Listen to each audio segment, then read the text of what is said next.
सालगिरह मुबारक हो मालिक। अल्लाह ताला आपको 1000 साल की उम्र अता करे। बद्दुआ दे रहे हो करीमिया? जिंदगी के यही दिन गुजारने मुश्किल है। 1000 साल कौन कम वक्त जिएगा। मालिक, हर साल आपकी सालगिरह पर जो यतीमों और गरीबों को खैरात बांटी जाती है वो भिजवा दूं? फौरन भिजवा दो। वही तो हमारे रिश्तेदार हैं। उनका भी कोई नहीं, हमारा भी कोई नहीं। फर्क सिर्फ इतना है कि वो बेचारे रोटी के लिए भूखे हैं और हम प्यार के लिए। क्रीमिया, वो मेहमानों के लिए सब इंतजाम हो गया ना? जी।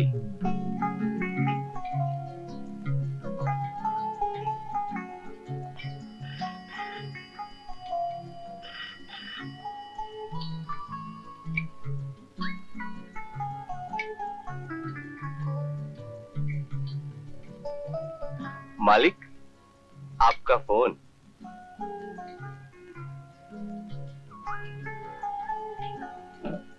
हेलो। जन्मदिन मुबारक हो।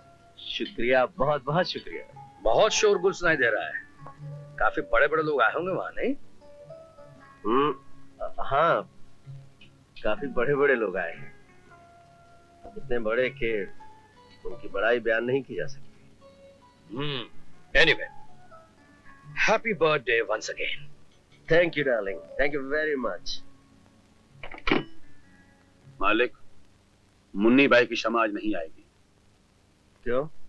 मक्खन सेठ ज्यादा माल देकर उसे अपने यहाँ ले गया है।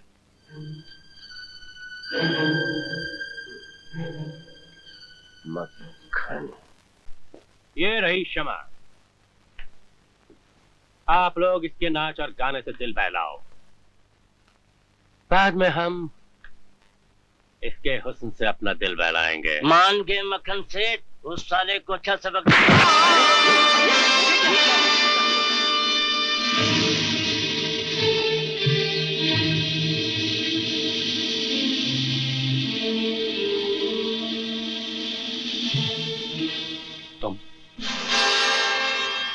तुम अंदर कैसे आए?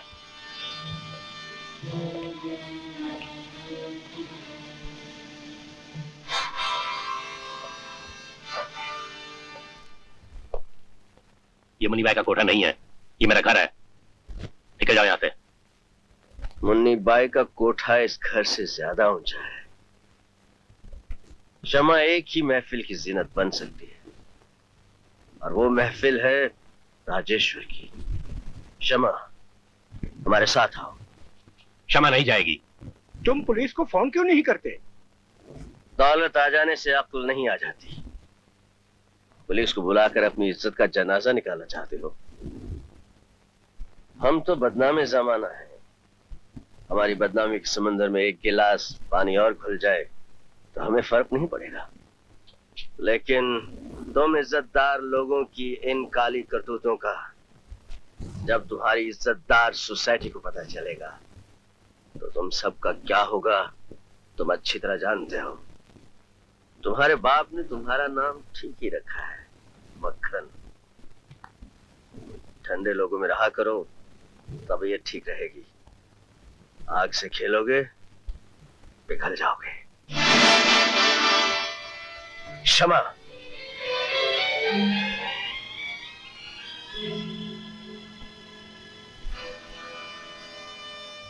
ये तो हमारी बेइज्जती है। तुम्हारे मुंह पे तमाचा है माखन। चलो चलो, ये चलते हैं। शमा का काम है महफिल में जलना। हमारी महफिल में शमा खुद जलती है, जलाई नहीं जाती। मैं राजेश्वर को नहीं छोड़ूंगा, उसे जिंदा नहीं छोड़ूंगा। सेठ, राजेश्वर इतना खतरनाक आदमी है कि मौत भी उससे घबराती है। हम उसकी मौत से दोस्ती कर लेंगे। हमारा नाम भी माखन है। हम उसकी राह अपनी चिकनाहट से इतनी चिकनी कर देंगे कि वो हर कदम पे फिसलता ही रहेगा। सटी, मैं लुट गई, मेरी बेटी बर्बाद हो गई। सरकार, मालिक, मेरी बेटी को छोड़ दीजिए। सरकार। घबराओ नहीं मुन्नी बाई, घबराओ नहीं। आज मेरा सपना पूरा हो गया। आज से कोठा बंद, इसके दरवाजे नाच गाने के लिए बंद। अब ना तुम तवाइफ हो, और ना मैं मुन्नी बाई। अपना हिस्सा लो और दूर कहीं शहर में जाकर अपना घर बसाओ। और मैं भी अपनी बेटी को शहर में बुलाकर अपने पास रखूंगी और किसी अच्छे घराने में उसकी शादी करूंगी।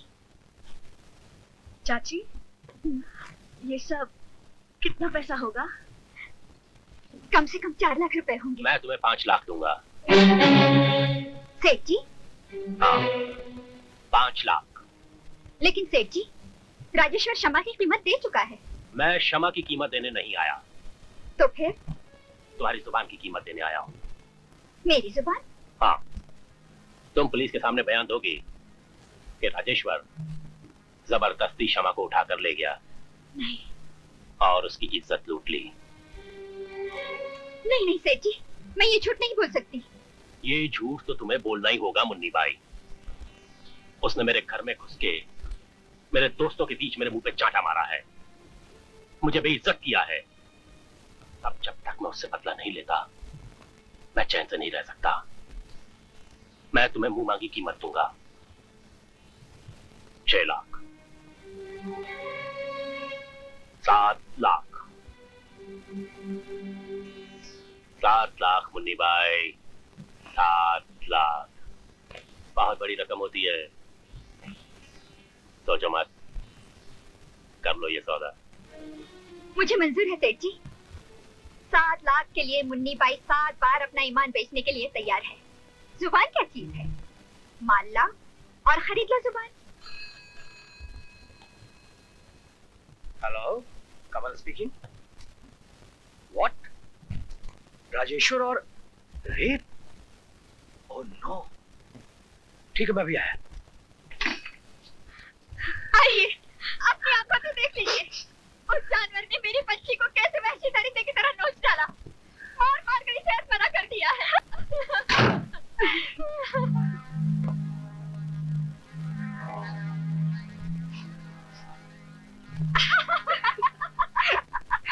कमल साहब, इस रिपोर्ट से साफ जाहिर होता है कि शमा की इज्जत लूटी गई है,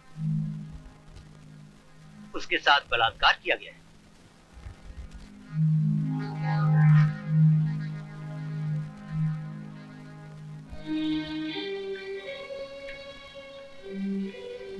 ये रही आपकी सीख झूठ बोलने की। कौन? कमल? खड़ा रहा अंदर आ। क्या बात है? क्या हुआ? आज तेरे चेहरे का अंदाज कुछ बदला हुआ है। खैरियत तो है? खैरियत ही नहीं है। ऐसी बात नहीं करते, हम तो हमेशा तुम्हारी खैरियत की दुआ करते हैं यार। मैं मजाक नहीं कर रहा हूँ। मैं भी मजाक नहीं कर रहा। अरे भाई, ये मजाक खुशी को तलाक दिए हुए तो बरसों हो गए हैं। राजेश, तुम्हें मेरे साथ चलना होगा। कहाँ? Police station.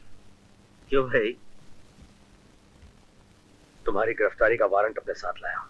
कमल, तुम पहले पुलिस ऑफिसर हो जिसने राजेश्वर की चौखट पर खड़े होकर वारंट की धमकी देकर उसे गिरफ्तार करने की बात की है। मैं धमकी नहीं दे रहा हूं, वाकई तुम्हें गिरफ्तार करने आया हूं। अच्छा, लेकिन किस जुर्म में भाई? एक लड़की की इज्जत लूटने के जुर्म में। लड़की की इज्जत लूटने के जुर्म तुम में? शमा नाम की एक लड़की को उसकी मर्जी के खिलाफ उठाकर यहाँ लाए और उसके साथ तुमने जबरदस्ती रेप। रेप? कौन कहता है? लोग कहते हैं, शमा कहती है। लोग झूठ बोलते हैं, क्षमा बकवास करती है। कमल, मैं इसी वक्त क्षमा से मिलना चाहूंगा। बहुत देर हो गई राजेश। तुम्हारा और शमा का सामना होगा तो सिर्फ अदालत में, वकीलों के सामने, जज की मौजूदगी में। तुम जाओ यहाँ से, चले जाओ। तुम नहीं जानते तुम्हारा और मेरा रिश्ता क्या है। रिश्ते की परवाह करके कमल आज यहाँ से चला गया तो दुनिया में दोस्ती का रिश्ता हमेशा हमेशा के लिए बदनाम हो जाएगा। मेरे पास इस वक्त सिर्फ 2 ही रास्ते हैं। या तो मैं अपनी वर्दी उतार कर इस ओहदे से इस्तीफा दे दूं, या फिर तुम्हें गिरफ्तार करके अपने साथ पुलिस स्टेशन ले जाऊं। फैसला करना तुम्हारे हाथ में है दोस्त। ठीक है, तुम्हारी इज्जत की खातिर, दोस्ती के मान के लिए मैं तुम्हारे साथ चलने के लिए तैयार हूं, लेकिन एक बात का ख्याल रखना, अगर कानून ने मेरे साथ नाइंसाफी की, उसके जिम्मेदार तुम होगे। अगर तुम बेगुनाह हो तो कानून तुम्हारे साथ जरूर इंसाफ करेगा, ये मेरा वादा है। ठीक है, मैं अपने आप को कानून के नहीं बल्कि तुम्हारे वादे के हवाले करता हूं, इस यकीन के साथ कि तुम अपने वादे का पास रखोगे।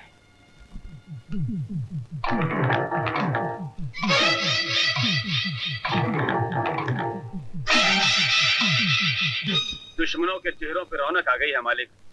आपकी गिरफ्तारी की खुशी में शराब पानी की तरह बहाई जा रही है। अगर आपका हुक्म हो तो शराब की जगह उनके यहाँ खून की नदियां बहा दें। नहीं करीम मियां, अभी इसके लिए वक्त है। वक्त का इंतजार मत कीजिए मालिक। अगर आप कहें तो एसपी कमल को भी रास्ते पे। करीम मियां, आइंदा ये लफ्ज अपनी जबान पर कभी नहीं लाना। कमल के सिवा हमारा इस दुनिया में कोई नहीं है, और अगर कभी कमल पे गोली चली भी तो हम उसे अपने सीने पे ले लेंगे, कमल को खराश तक नहीं आने देंगे। मैं जानती हूँ इनकी परेशानी क्या है। ये कई दिन से सोए नहीं है, सिर्फ सोच में डूबे रहते हैं। इनको न खाने का होश है न खुद का, और इन सब परेशानियों का जिम्मेदार है वो राजेश्वर। भगवान करे वो राजेश्वर शशि, क्यों न उसे बदुआ दूं? उसने मेरे घर का सुकून चैन लूट लिया है, मेरे पति की खुशियां छीन ली है, और ये मैं नहीं बनता। कमल, तुम उसे भूल क्यों नहीं जाते? उसका ख्याल अपने दिल से निकाल क्यों नहीं देते? वो एक खतरनाक आदमी है, मुजरिम है, कानून का दुश्मन है। वो तुम्हारा दोस्त नहीं हो सकता, वो तुम्हारा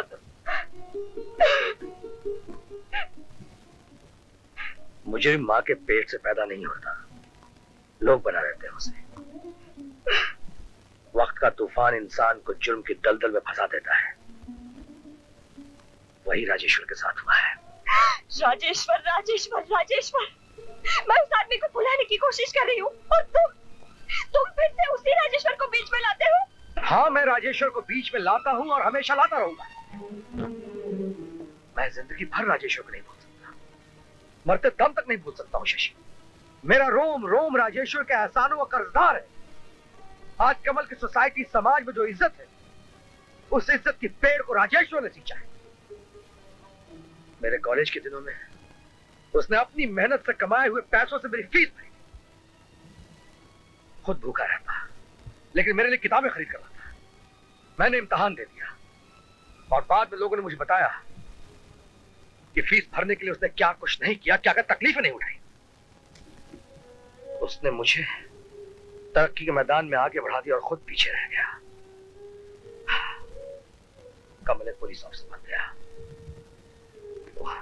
उसने मुझे वर्दी तो पहना दी,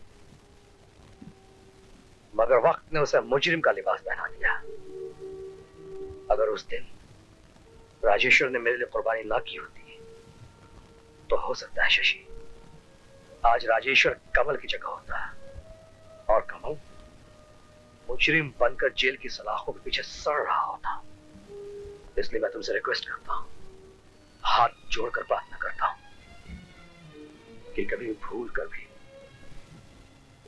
राजेश के खिलाफ एक लफ्ज भी मत कहना।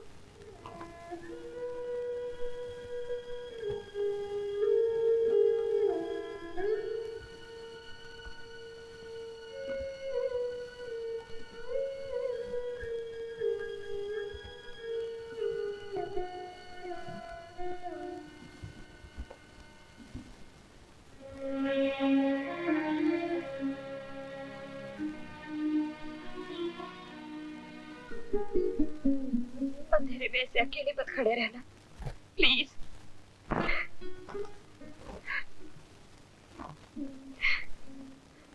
कमल, मैं तुम्हारी पत्नी हूँ, जिंदगी के हर कदम पर तुम्हें सुखी देखना चाहती हूँ। अगर दुख का मौका आए भी तो तुम्हें दुख का एहसास न होने दूं। लेकिन आजकल तुम खोए खोए से रहते हो। मैं तुम्हें जितना करीब लाना चाहती हूँ उतने ही तुम दूर चले जा रहे हो। कमल, मुझे डर लग रहा है, कहीं मैं और सुधा अकेले तो नहीं रह जाएंगे। तुम्हारी कसम शशि, सारी उलझने बस सिर्फ इस केस तक ही है। एक बार ये केस खत्म, सारी उलझने खत्म।